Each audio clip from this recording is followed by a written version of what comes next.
Residential schools ఉన్నాయి, 26,000 plus.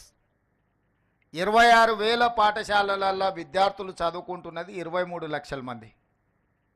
అదే ప్రైవేట్లో 11,000 పాఠశాలలు ఉంటే 11,000 ప్రైవేట్ పాఠశాలలలో ఈరోజు 33 లక్షల మంది విద్యార్థులు చదువుకుంటున్నారు. నేను సూటిగా మా ప్రభుత్వ టీచర్లను నేను అడుగుతున్నా, ప్రైవేట్ స్కూల్స్లో చదువులు చెప్తున్న వాళ్ళు మీకంటే ఎక్కువ విద్యా ప్రమాణాలు ఉన్నవాళ్ళ, మీకంటే వాళ్ళకి ఏమైనా జీతభత్యాలు ఎక్కువ ఉన్నాయా? మీ స్కూల్స్లో ఉన్న మౌలిక వసతుల కంటే ప్రైవేట్ స్కూళ్ళలో ఎక్కువ ఏమైనా ఉన్నాయా? మరి ఎందుకు 26,000 ప్రభుత్వ పాఠశాలలలో 23 లక్షల మంది విద్యార్థులు చదువుకుంటే 11,000 ప్రైవేట్ పాఠశాలల్లో 33 లక్షల మంది విద్యార్థులు చదువుకుంటున్నారు?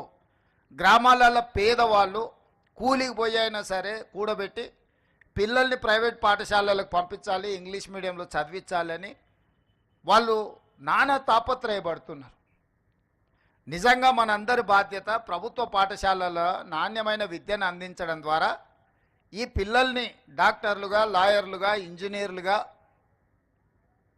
వివిధ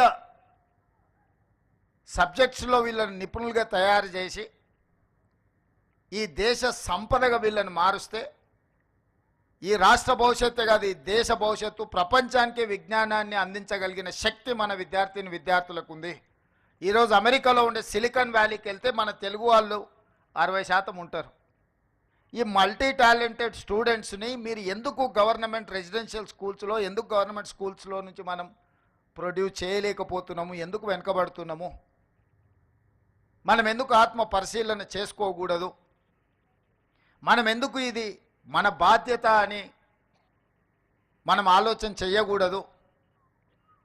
అది ప్రభుత్వంలో ఉన్న మా నుంచి మొదలు పెడితే వివిధ శాఖలలో, వివిధ హోదాలలో పనిచేస్తున్న అధికారుల వరకు, అదేవిధంగా బోధనా సిబ్బంది వరకు ఇది మన బాధ్యత కాదా? ఈరోజు మనం ఆ పిల్లలను వాళ్ళకు సరైన విధంగా వసతులు కల్పించకపోతే మనం సమాజానికి చేస్తున్న ద్రోహం కాదా?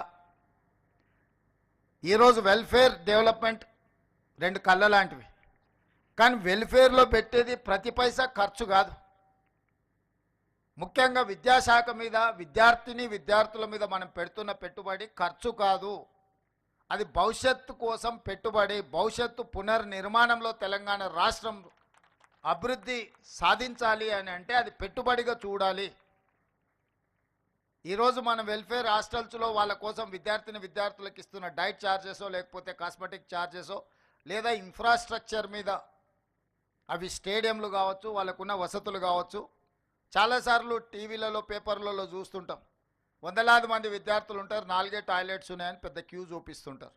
లేకపోతే తాగడానికి నీళ్లు లేవు, నీళ్ళు ఎక్కడికే వెళ్ళి మధ్యాహ్నం లంచ్ టైంలో వాళ్ళు నానా ఇబ్బంది పడుతున్నారు. లేకపోతే పిల్లలు పడుకోవడానికి చలికాలం వస్తే కనీసం వసతులు కూడా లేవు, కనీసం కప్పుకోవడానికి దుప్పట్లు కూడా లేవు. పాఠశాల ప్రారంభోత్సవ రోజుల్లోనే వాళ్ళకు స్కూల్ డ్రెస్సెస్ కానీ, లేకపోతే టెక్స్ట్ బుక్కులు కానీ ఇతర ఇవ్వడం లేదు అని మనం ఇప్పటికీ టీవీలలో, పేపర్లలో చూస్తున్నాం. ప్రతిసారి అకాడమిక్ ఇయర్ స్టార్టింగ్లో ఈ సమస్యలన్నిటిని చూస్తున్నాం. మరి 40, 50, 60, 70 ఏండ్ల నుంచి మనం నేర్చుకున్నది ఏంది? మనకు తెలుసు నెక్స్ట్ ఇయర్ జూన్లో అకాడమిక్ ఇయర్ స్టార్ట్ అవుద్ది అని. మరి జూన్లో స్కూల్స్, కాలేజీలు స్టార్ట్ అవుతున్నాయంటే మనం 1 సంవత్సరం ముందు నుంచే నెక్స్ట్ ఫైనాన్షియల్ ఇయర్కి ప్రణాళిక చేసుకొని ఏ విధంగా వాళ్ళకు స్కూల్ డ్రెస్ల నుంచి మొదలు పెడితే వాళ్ళకు పాఠ్యపుస్తకాల వరకు విత్ ఇన్ ద టైం అందించాలి అన్న ఆలోచన మనం ఎందుకు ప్రణాళికబద్ధంగా చేసుకోలేకపోతున్నాము? మనం ఐఏఎస్లని, ఇంత ఉన్నతాధికారులను, ఇంత వ్యవస్థను పెట్టుకొని ఈ వ్యవస్థ ఈ సమస్యను పరిష్కరించడానికి ఎందుకు మనం ప్రణాళికబద్ధంగా ముందుకు వెళ్తలేము? ఇది ప్రభుత్వ పరంగా మనం ఆత్మ పరిశీలన చేసుకోవాల్సిన అవసరం ఉన్నది. పిల్లలు అకాడమిక్ ఇయర్ స్టార్ట్ అయినాక పుస్తకాలు రాకపోతే 6 నెలల తర్వాత మనం ఇస్తే ఏం ప్రయోజనం? ఆ స్కూల్ పిల్లలకు ఇవ్వాల్సిన స్కూల్ డ్రెస్సులు విత్ ఇన్ ద టైం ఇవ్వకపోతే వాటి ప్రయోజనం ఏంది?